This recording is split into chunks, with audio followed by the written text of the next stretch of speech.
was born in the Caribbean island of Trinidad. He is a graduate of the Alimiah Institute in Karachi. He has worked for several years as a Foreign Service Officer in the Ministry of Foreign Affairs of the government of Trinidad and Tobago, but gave up his job later to devote his life to the mission of Islam.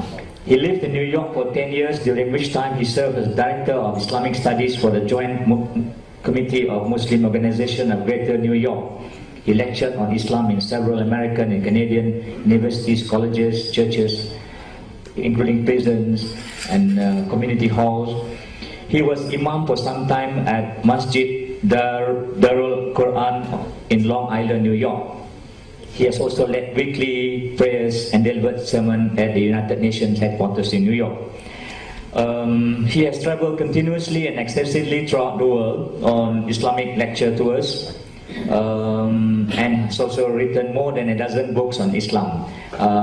Dr. Imran Hosein, thank you very much.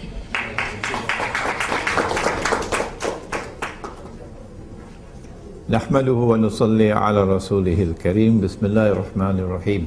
Brother moderator, fellow panelists, my distinguished and learned brother Dr. Umar Ibrahim Valilio, brothers and sisters, Assalamu alaikum wa rahmatullahi wa barakatuh.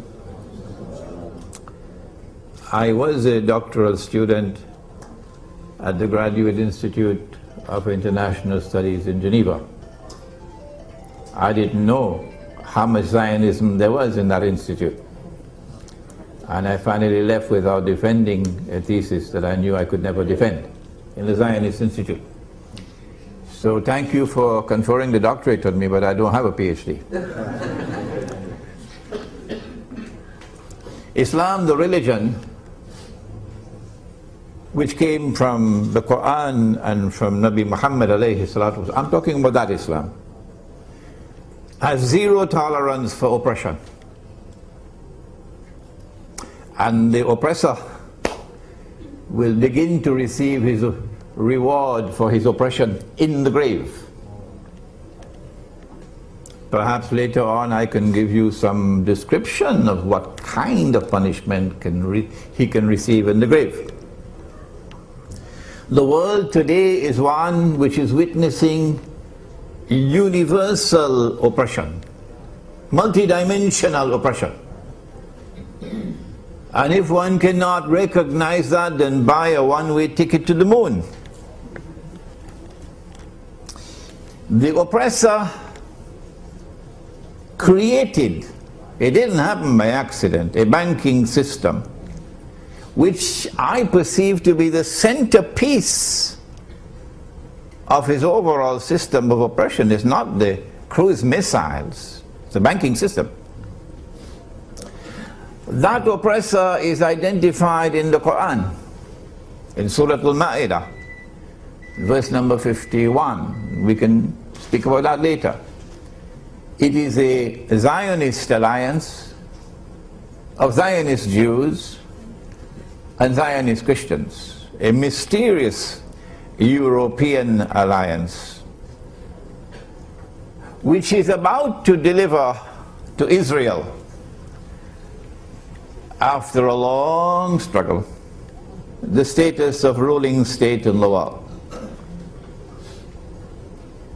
The Zionists want history to end with a Pax Judaica, which would replace the Pax Americana in which we now live, which itself replaced the Pax Britannica, which preceded it.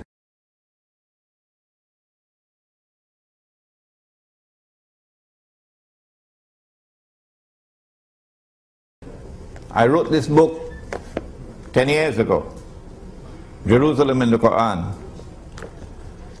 to explain that end of history.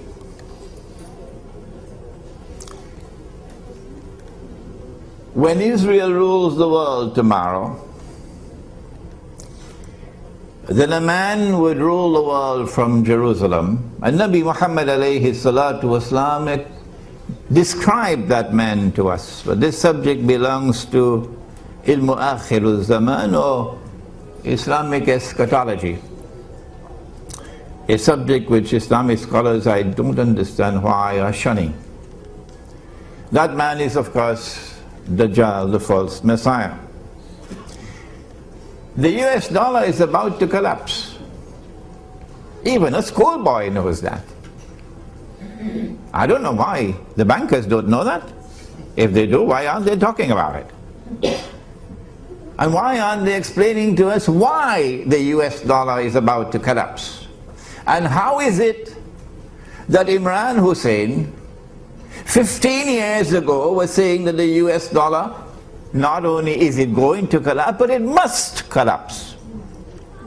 Is he a prophet? Does he have an angel talking to him? Excuse me for my frustration, but like my brother Omar, we have been voices crying in the wilderness for a long, long time now. Why must the US dollar collapse? And we said that when it collapses, it'll bring down the US economy, and that will facilitate the transfer of power to Israel. And we said that the present monetary system will then have to be replaced with a new monetary system. This is monetary economics. They don't teach it in the Darul Uloom. And yet we get fatwa on money by people who have never studied modern monetary economics.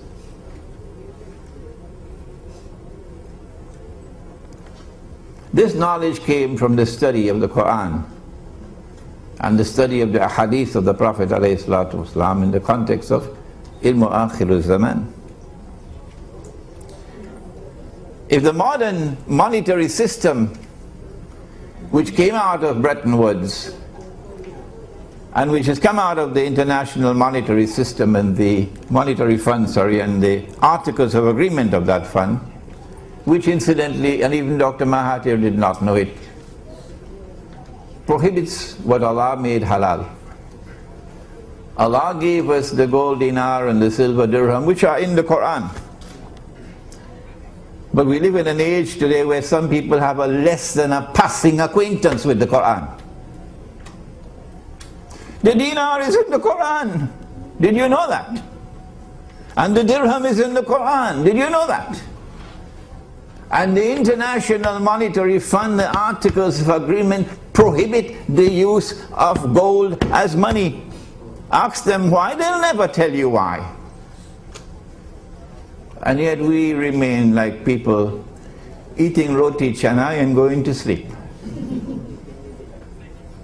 and claiming to have scholarship. The money which is coming, I said 15 years ago is going to come, it's already here. When the US dollar collapses, it's going to bring down the whole world of paper money with it. And this bogus and fraudulent and utterly haram paper money, which of course we can defend anytime anyone wants to challenge us or not, is going to be replaced with electronic money, which will be more haram and more dangerous. I thought it's coming in the future, it's already here. But then imagine my surprise, based on my study of Islamic eschatology.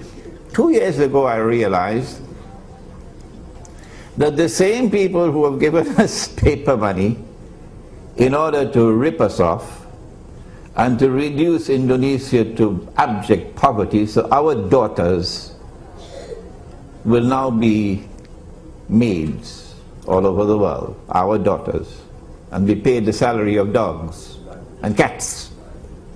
Our daughters. The same people who are now giving us electronic money in order to have a system where you have espionage to track down every single transaction and to be able to close an account whenever they want to, whenever it's convenient. The same people are going to bring back gold and silver tomorrow as money.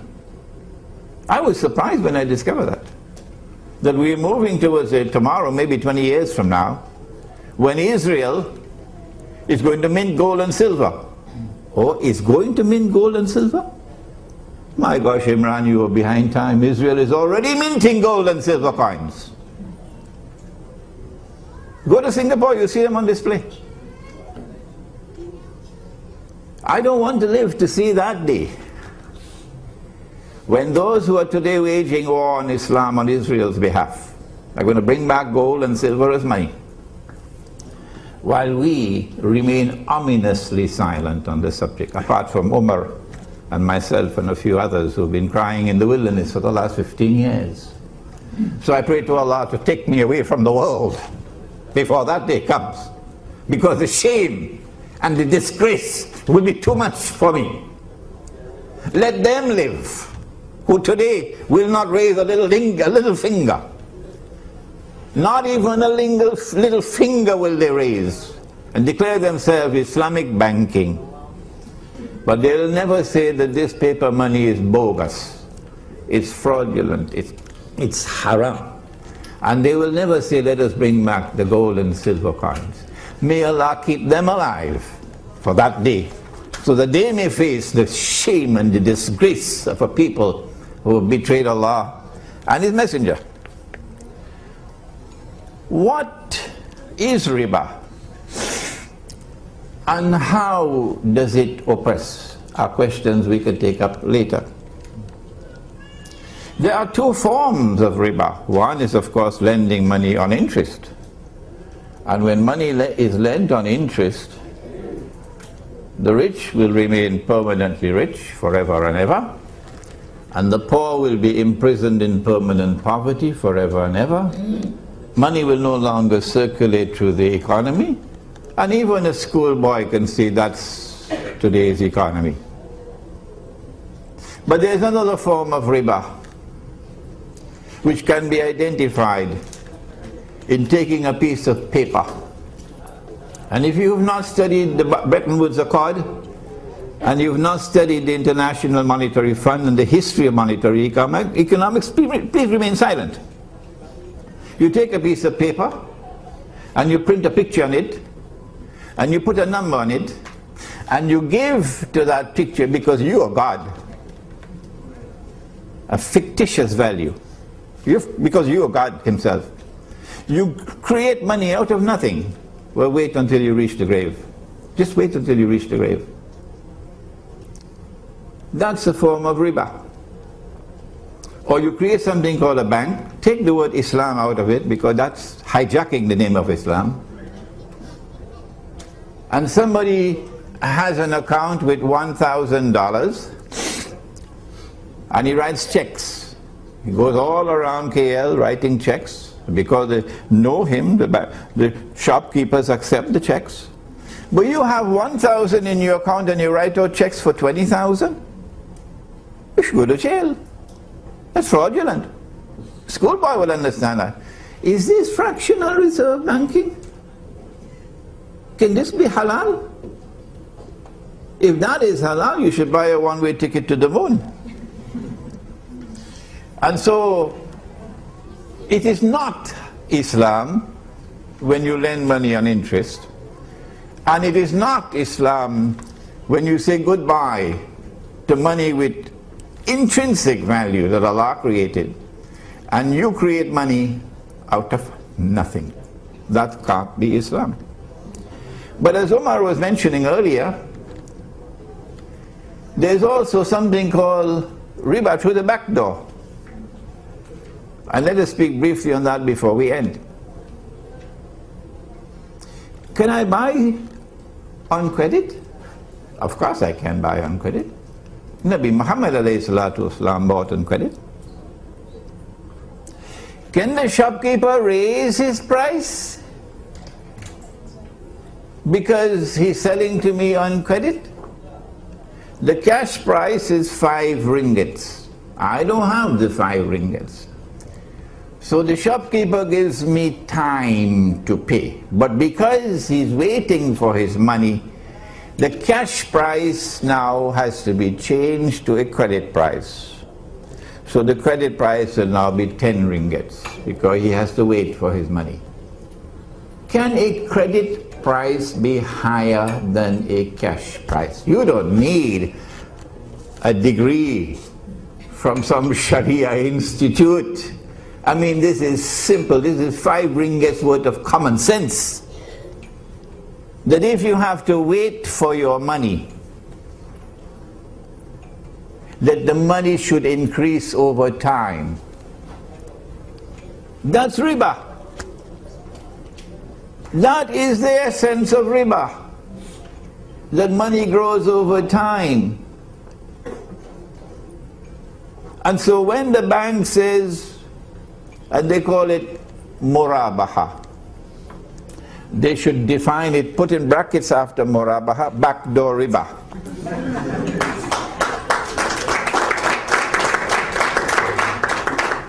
And these are our Muslim brothers and sisters, and we should warn them about the punishment. I hope somebody asks me about that question. What can be the punishment in the grave for this bogus betrayal of Islam? If credit price is higher than cash price, the difference between the two would be because of time. That money can increase over time, that's riba. And so Islamic banks should take the word Islam out of it, so long as they are practicing these bogus transactions. What is the solution? Allah gave it in the Quran. In the very last revelation, He says, وَأَحَلَّ اللَّهُ الْبَيْعَ وَحَرَّمَ الرِّبَى. The alternative to riba is business. Business. A business transaction is one which embraces risk. You can make a profit or you can suffer a loss. Once there is that risk in the transaction, it's not riba. And number 2, don't wait until the enemy, who is now waging war on Islam and who gave us this monetary system that we're now using, don't wait until they return to dinar and dirham, to gold and silver, because the embarrassment will be too great. Let us return to the dinar and dirham now. It's not sufficient to mint it. No. More than that. When you see something which is munkar, you got to respond to it. And the response must be to change it. فَلْيُغَيِّرُهُ بِيَدِهِ. And minting the dinar and dirham to work alongside the munkar and say, you scratch my back, I scratch yours, is not the solution. We have to be more aggressive than that. Ours is the alternative. Yours must go. How do we do that? My suggestion has been, let us build a market in which we'll prohibit the bogus money. Let us build a market in which we'll return to the gold and silver dirham. And Allah does not sleep. And if we're doing the work that is pleasing to Allah, then Allah is the one who charts the course to victory. Thank you. Wassalamu alaikum wa rahmatullah. Thank you very much, Brother Imran, Hosein, for most enlightening, eye-opening remarks on Islamic banking. Now I open buka kepada para hadirin lah untuk bertanya soalan, untuk bagi komen dan sebagainya, and direct to your our panelists. Please identify yourself as usual. Anyone? First one, yes. Assalamualaikum warahmatullahi wabarakatuh. My name is Hazlinda. I'm actually a reporter. I'm also a victim of Islamic banking. If you ask me, satu penindasan, we don't need that question mark. It's not because of riba, but because of miscalculation by bankers. I lost the house. I'm not ashamed of that, to say that I didn't want to pay because the calculation was wrong. I went to INCF and they calculated it was 50% more than it should be. INCF is also part of Bank Negara, but unfortunately Bank Negara just mediated the whole thing. PPIM was there. We were there with Maybank. I'm not ashamed to mention them as well. Maybank, Prakash Mukherjee, whoever you name them, they were there. They have been told about this problem for 8 years. What did they do? They did not even recalculate. They were told that there was an extra of 150,000 to 250,000 on the loan given.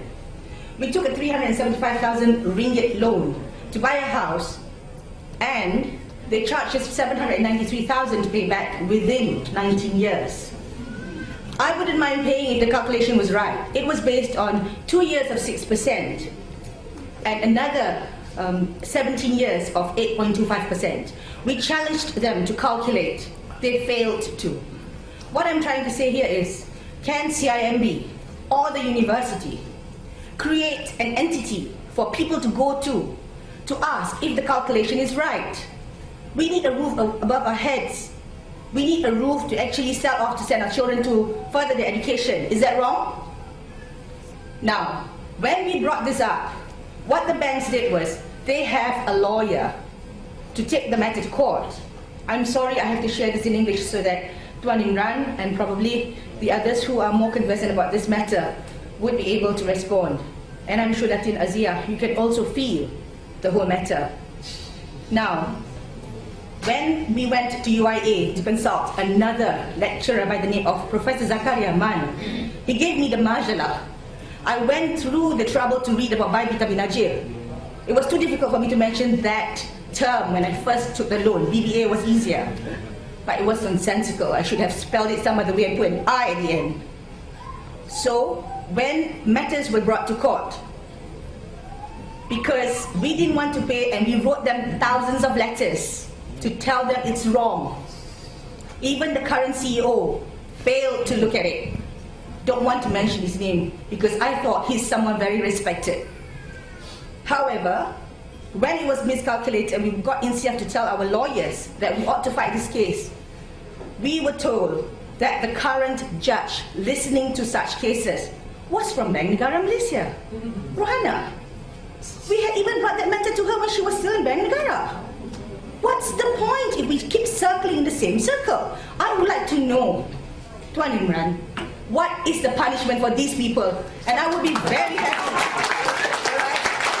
to lose the house today, but actually feel satisfied over the penance that they will face for their sins.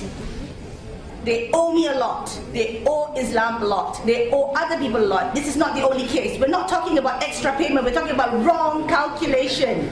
When I went to Bank Negara and I pretended to be an ordinary person at the counter, I told the staff, please calculate for me. She did. And it was excessive. But I can't win a case in court. Why? Because we have people from Bank Negara. For your information, the officer who I had complained the matter to was an ex-Maybank staff. What do you expect? There is hidden loyalty all the time. That is very wrong. You should not be loyal to something that is wrong, something that is evil, something that is Zionist in many ways. I've also taken some photographs this morning before coming here because I was very angry about what was happening. I've given to PPIM photographs of the house of a credit manager who actually handles repossessed cars. Look at the number of cars he has. He's got a 60 Roco, he's got a Range Rover, and they're all with WV number plates.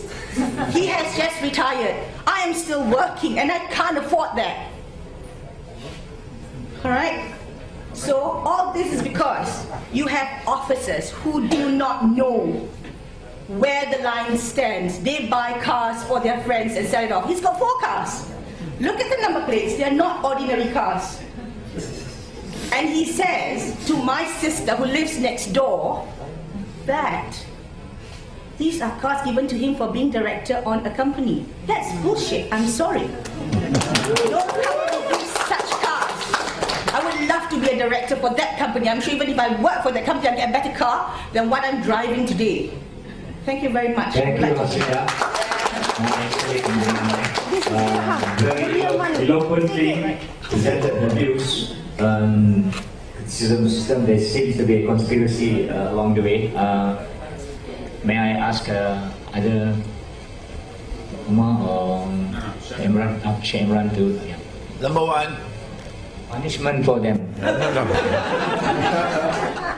Number one, the bank sold to you on credit at a price higher than the cash price. That's riba, through the back door. The miscalculation is of course something that is to be corrected, and if it's not corrected, that's a grave injustice. Okay? In Surah Zumar of the Quran, Allah subhanahu wa ta'ala speaks and He says, بَعْدَ أَعُوذُ بِاللَّهِ مِنَ الشَّيْطَانِ الرَّجِيمِ Allahu yatawaffa al-anfusa hina mawtiha. Allah takes the souls at the time of maut. Maut is death. وَالَّتِي لَمْ تَمُتْ فِي مَنَامِهَا. And those whose souls are not taken while they are awake, Allah takes their souls when they are asleep. فَيُمْسِكُ الَّتِي قَضَى عَلَيْهَا الْمَوْتِ. When He takes your souls while you are asleep, He keeps those souls for whom maut is written. وَيُرْسِلُ الْأُخْرَى إِلَى أَجَلٍ مُسَمَّى. And the rest, He sends them back for a determined period of time. There is an ominous message in this verse of Suratul. Which surah? Huh? Right, don't be afraid to say it. For those who engage in oppression, and remember that Allah has zero tolerance for oppression, and riba is oppression, and banking today is oppression. And Nabi Muhammad alayhi salatu wasalam cursed all four and said that they were all equally guilty. The one who takes riba, the one who gives riba, the one who records the transactions, therefore working in the banks, and the two witnesses. And he said they were all equally guilty. If you die with the curse of the Prophet upon you, wait for the grave. Now, Allah can take your soul. And when He takes your soul, there will be no medical evidence, no scientific evidence that you are still alive. None. So they will think that you are dead. You died in your sleep, for example. And they will give your body the ghusl. And then they will perform the salatul janazah. And your loved ones are the ones who are going to put your body in the grave, not knowing that you're not dead. And I believe lots of people are dying this way now. I believe that. And when you have been buried, there is no light down there, none. When the last person has reached 40 steps away, then Allah can return the soul, as He did it last night for all of you who are here. So you will wake up from your sleep. But when you wake up from your sleep, you find no light in the room. So you'll call out to your wife, but you get no answer. You attempt to get up. You can't get up. There's no space to get up. So you begin to panic. You begin to feel. You say, well, I didn't go to sleep in this clothing. I went to sleep in my sarong. What clothing is this? And then you're going to smell the camphor with which they bathe the dead body. And then slowly, slowly, slowly you will realize you've been buried alive. And they forgot to put a cell phone when they buried you.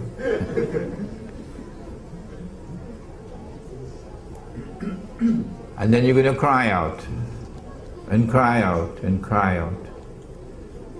But there's no one to hear you. And you will urinate upon yourself, and you will defecate in yourself. And the insects are going to crawl over you, and you can't do anything about it. You can't call for your banker, you can't call for your chauffeur, you can't call for your Indonesian maid. She's always an Indonesian, incidentally. You can't call for any help. And Allah is now going to punish you with a punishment you richly deserve, because you had a less than a passing acquaintance with the Quran. You had eyes you could not see, you had ears you could not hear, you had hearts you could not understand. It doesn't matter whether you are Christian or Jew or Hindu or Buddhist or Confucian or anything. The same God who created you is the same God who sent the Quran and sent Muhammad alayhi salatu wasalam. This is the punishment. My name is Anwar. I'd just like to ask in terms of Islamic banking and Islamic financing. We all know that riba is haram, period. Those who participate in haram activities are considered haram. There is no two way around it. I believe we have got, I don't know, maybe 70-80% of those who are involved in the financing and banking of Islamic in Malaysia are also Muslims. Number one question, why are they still working there? Number two question, okay, I thought that all of us Muslims understand we base Islam on Al-Quran and Sunnah. It has not changed, but from Rasulullah's time. Okay, I assume that all the Muslims in the banking sector understand and read the Al-Quran and the Sunnah. I also assume those in the government also understand what's in the Al-Quran and the Sunnah. Okay, we have seen a lot of Muslims, okay, being put down by this financing system. The so-called say the difference between conventional banking and Islamic banking. I've seen, we all see, conventional banking you earn 10 ringgit, Islamic banking you earn 12 ringgit and you call it Islamic banking. What is this? Okay, I would like to ask the panel, especially from the banks, are we not Muslim who have got self-conscious? Do we not work for halal living? Thank you very much. Thank you. Any questions? Maybe you ask first, then the panel will answer. Assalamualaikum warahmatullahi wabarakatuh. Saya kemudian dari Rawang. Masalah saya bank muamalat. Tapi macam ganti cakap, dia bank dia. Tapi bank Islam, kalau bolehnya bank Islam semua sama. Maknanya mesti sama dia punya aturan. Okey, macam saya cakap, tetap dia riba. Okey, bank saya, rumah saya 54,000. Saya dah bayar 46,000. Masalah saya, mungkin ada masalah lah, saya ada kelewatan membayar. I'm Eunice. Good morning to all. Morning. Honorable panel, and a very special thanks to BPIM for organizing this forum and to bring us together. Okay, until today, as you see the voices here represents, we are asking so many questions. Let me put one question first. All right, if bank is on the customer's side, we don't want injustices, we want justice for everyone. Why is the bank giving the bank terminals to all these fraudsters continuously to cheat the public? We are not able to answer this question, but we want the bank negara, conventional bank, all relevant banks to answer this question. Why is the bank terminal being given to all kind of fraudsters? Number two, what are the actions taken by these banks to overcome or to diminish or to lessen these problems, which is a burden to the public, to the bank users? We don't want a bank today. You just heard a few moments ago. We do not want a bank. It's just because our families are burdened, our people are burdened, and I wish this also goes to the Prime Minister's department and all people who are responsible for what we are here today, this Saturday morning, early morning. Actually, it is not easy for us to be here. The second question I have to bring forward is, are there any special third-party debt collectors assigned by your banks to harass all these victims continuously till we don't have a peaceful life? I think here, the public here can tell you how many of us are harassed by the bank debt collectors daily, by bank lawyers, by all the different, thank you, by all these different threats that we receive daily in our lives. Are we Malaysians moving towards a progressive country, or are we going backward? And the third thing I need to ask is, what is the solution given by this bank? We want an immediate solution given by all these banks, and especially Bank Negara, that what action will be taken against these fraudsters, and how can we recover back our money. With this, I wish to thank all those who are participating, all those like Prof. Imran and our Professor Omar, and all these people who have been really giving a listening ear to the public. I think we will move towards a better country. I really hope the Prime Minister is here today so I can voice out. Thank you very much. I can assure you PPIM will raise this matter with Bank, but PPIM will bring your fund, your grievances to Bank's attention almost in next few days. Thank you so much. Thank you. I think we can answer because it's not from Bank. So, yes, any other question? We have another 20 minutes or 15 minutes. I just have a short question to ask. I'm so sorry because I'm just in the middle of this event, so sorry. Okay, I just want to ask about the interest rate of the Islamic. Sebab saya perasan. There's no interest concern. Yeah, there is. They call it as a profit, but it's still as an interest, right? You just tukar nama saja kepada profit, okay? So that is one thing that you make us confused, okay? So the second part is I want to ask, if let's say you're doing something like Islamic, so I can make it, let's say, compare between the conventional rates and also the Islamic rate. The Islamic rate is a little bit, I don't know whether that is a little bit higher or it's actually higher rate compared than the conventional rate. Okay, but to me my point is here, due to this interest rate is high, but is the Islamic, by right as Islamic, the interest rate should not be higher than the conventional, because if it's higher than conventional, it's like a burden to us. Because we do it as Islam, we should help each other, right? So that is my point lah. But if you can answer it, my question, thank you very much.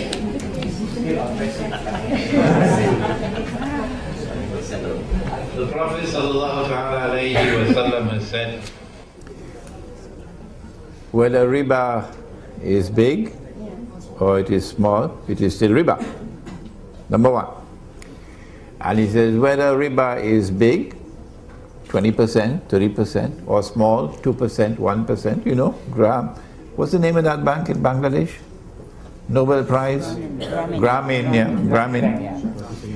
Grameen, and they get a Nobel Prize for that. Whether riba is big or small, the result is still the same. It just takes more time. It ends up in destitution and poverty. So it doesn't matter whether it is bigger or smaller, it is still haram. Why does the money lender lend you on interest, either through the front door, conventional, or through the back door, so-called Islamic? Why? Sometimes he does that in order to get you a pound of flesh. You know about the British Sheikh, don't you? Who wrote that excellent book on riba? Never heard about him? Shakespeare. That's right. What's the name of the book? Merchant of Venice, the best book on riba you can find. Shakespeare. Sometimes he lends you on interest for your pound of flesh, so that his gain would be your loss. وَأَكْلِهِمْ أَمْوَالَ النَّاسِ بِالْبَاطِلِ, says the Quran. But sometimes he lends you an interest for a more sinister objective. And for that you must read John Perkins. Take a note. Confessions of an Economic Hitman. He lends you on interest because he wants to enslave you. And so you no longer have freedom. You cannot do what you want to do because the slave master says, no, you're going to pay a price. And you can't pay that price. So you have to vote as Malaysia voted. Remember when Malaysia voted in favor of the resolution? The Security Council resolution? For the use of force against Iraq, Saddam Hussein? Yeah. And all the Malaysian people, all were opposed. So Dr. Mahathir said we couldn't do otherwise. If we had not voted this way, they'll destroy our economy. Okay? And so don't complain about whether the rate of interest is higher or lower. It is still haram. And the result will be the same. It just takes more time. They want to impoverish you, reduce you to poverty, and that's why there are demonstrations in New York now. And here. And the American people are now surrounding Wall Street. This little booklet was written at the request of the Director General of the Prime Minister's Department of Economic Planning. Can't remember his name now. He attended a lecture of mine. He said, write this, but don't make it more than 50 pages. The gold dinar and the silver dirham. Islam and the future of money. And we're going to have it soon in Bahasa. This tells you, in a nutshell, the story of money and how they have used money to reach where they have reached today, where they have enslaved you. Now, before I go to my question, the statement that I would like to make is that you're asking the wrong people for the solution. You're asking Ben Bernanke for the solution of the global economic problem. He is the one who's created it. So you're asking the bankers how to solve a problem. That's wrong. They create the problem. You can't ask them how to solve it. Correct? Okay. Now the next thing is that yes, we can live without the banks because yeah, they've been around for the past 300-400 years. We've been living for many years before that. The solution is in the muamalah, get into real business. Okay, and the solution is in the Quran. One of it is that just pay them the principal and don't pay them the interest. That's what they need to do actually to solve the economic problem.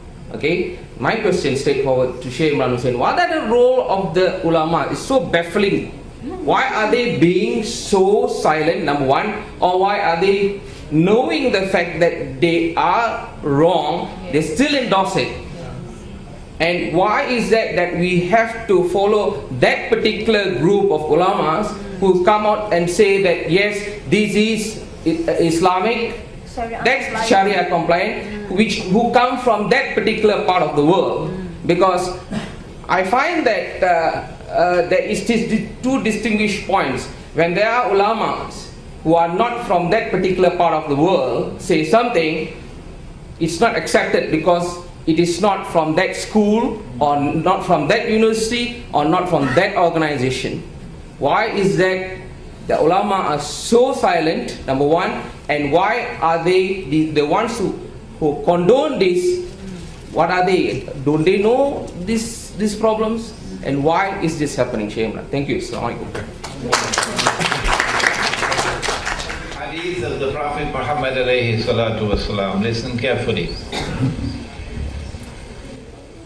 Yushiku ya'ti ala nasi zaman. It will not be long before that time will come upon you. Meaning akhiru zaman. La yabqa min al-Islam illa ismu. When nothing will remain of Islam but the name. This is not Imran Hosein, eh? This is Nabi Muhammad alayhi salatu wasalam speaking. So don't be angry with me. وَلَا يَبْقَى مِنَ الْقُرْآنِ إِلَّا رَسْمُ. And when nothing will remain of the Quran but the traces of the writing, mechanically recited, nobody following the Quran. مَسَاجِدُهُمْ. I'm not talking Musha'alam. مَسَاجِدُهُمْ آمِرَةٌ وَهِيَ خَرَابٌ مِنَ الْهُدَى. The masajid, plural of masjid, at that time, would be grand structures, impressive structures, but devoid of guidance. Now listen to the last piece. Ulama'uhum, the ulama of that age of darkness. Sharrun nasi mimman tahta adimis sama. The ulama of that age of darkness, when nothing remains of Islam but the name, would be the worst people beneath the sky. Said Nabi Muhammad alayhi salatu wasalam. Min indihim takhrujul fitna وَفِيهِمْ تَعُودُ, they would be the centers of corruption, corrupting the people. So this is an ominous warning to us concerning the quality and the status of ulama in the age of fitan. I have reached the state of frustration now. So as a result of this, I am now saying, if you differ with me when I say that this paper money is bogus and fraudulent and haram, if you differ with me when I say that this so-called Islamic banking has backdoor riba in it, well, fine, let the people choose. And if they are blind, they'll choose blindly and they'll pay the price for it. Because the people must have the choice to make. We don't want to take that away from them. But if you come after us and you say that we are wrong and you want to silence us, then we will respond with this challenge after we have no more patience. We say, come, you and I, and let us raise our hands and pray to the one who always listens and ask him to curse and to punish with eternal punishment whosoever is wrong on this issue. Come, that's our challenge to you. Hello, Assalamualaikum. Okay, nama saya Fatimah. Saya ada akaun bank Hosein Bank ni. Hosein Bank? Ya. Sekarang jadi CNB ya? Ya. Saya memang menyimpan duit sekali je. Lepas tu saya tak tahu bila masa dia combine. Sebab saya ni memang lawan yang bodoh kan. Duit saya, duit 1 minggu kat dalam bank ni. 1 minggu punya kerja tahu, walaupun 100 tu, 1 minggu punya gaji kerja saya. Okay. Saya tak tahu bila dia combine. Lepas tu bila saya datang, saya tanya mana Hosein Bank tu dah jadi CIMB. Saya datang dekat sana. Dia kata close account. Dia cop je. Cop saja. Saya tanya mana duit saya. Dia kata dah cari saya tak jumpa. Itu je jawapan dia. Sekarang saya tak tahu mana duit saya. Saya CIMB pegang ni. Walaupun RM100 saya nak duit saya. Terima kasih.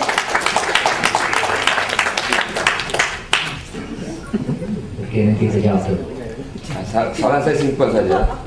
Saya nak tanya Dr. Azman Muhammad Noor dan juga Datin Aziah Omar. Satu soalan simple. Perlukah kita kepada bank? Dan boleh tak kita sebagai orang Islam hidup tanpa bank? Can we live without the bank? That's the question. Do we need bank in Islam? Simple.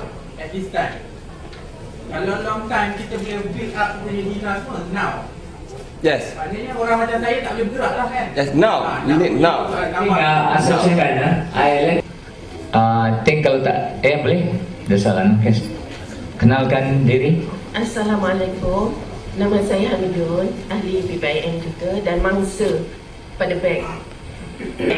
Tapi kerana tuan datang dari antarabangsa, saya harap tuan juga bergerak untuk mewujudkan permahkamah syariah di antarabangsa supaya harta-harta umat Islam walau di mana saja berada dan tidak berpuas hati dengan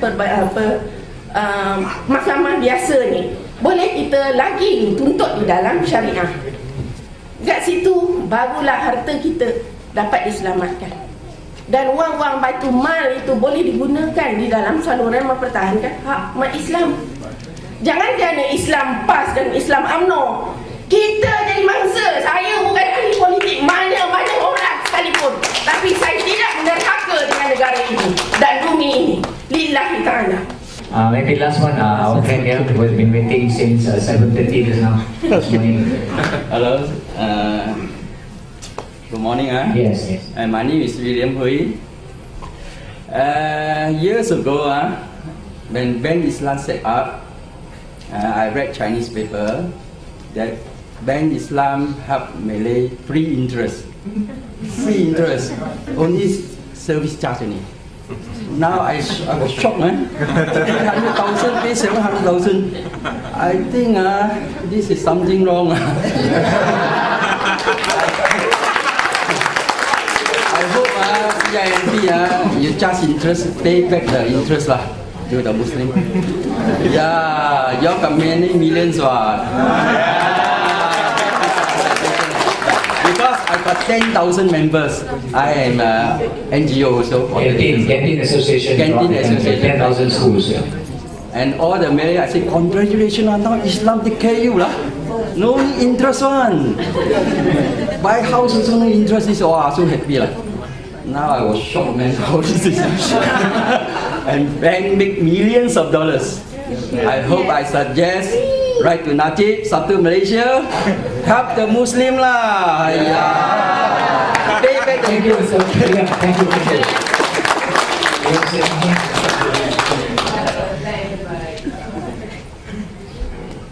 I just want to say something about what identify yourself. My name is Alawiyah Abdurrahman. Dr. Azman mentioned just now about the bank being created between Rasul SAW and Sayyidatina Khadijah when they established the Kirat, when Rasul SAW went to was the agent of Siti Khadijah. Now a lot of ulama use that as the justification of them allowing the banks. No, shut down. Anyway, this is not right. It is a clear-cut kirat between Rasul SAW and Khadijah. So the banks now are not doing that. They are establishing the banks under the law of fractional reserve banking, using names of instead of riba, other names like commission or fee or whatever it is. Any other name? So we have to stop the shaitan from using this noble, blessed transaction of Rasul SAW and Sayyidatina Khadijah as not the bank that they see today. So that is just correction. Okay, I think that's last one, this very last one. Thank you very much for your comment. Very good example and a very accurate practice which was done by the Prophet himself. He was the Mudarib for Khadijah. I was mentioning another example actually for another contract, which is a contract of loan which was done by Zubair bin Awam. You are correct. Sometimes there are, as I mentioned, there are of course loopholes, there are weaknesses, in implementing. So even because of the complaints from the public now, I was informed that there is suggestions to move away.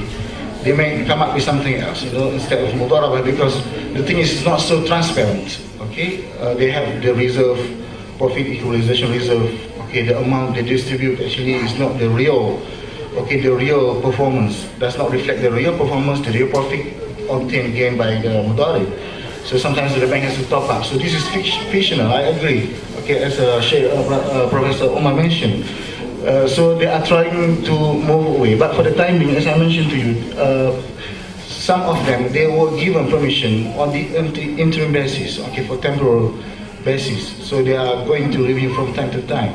And of course, in this case, we have to raise complaints, and arguments, so that to make sure that they are not far away. They shouldn't only call it Islamic, but must be Islamic. Another issue is about pricing, whether it is ethical or not ethical. Of course, this is another issue, which is also very, very important. Of course, you can charge expensive price, but from ethical value, akhlaq, in Islam, you have to take also into consideration the right of others, and also the help, the need, because you have to give assistance and help to others. If you are oppressing them by charging them very expensive price, not only, in everything, you sell to them, this is unethical actually. That's why in the West now they are promoting ethical banking. But ethical banking does not mean Islamic banking, So what happened now, to me, yes, this is also very important. Then the Islamic bankers have to take into consideration.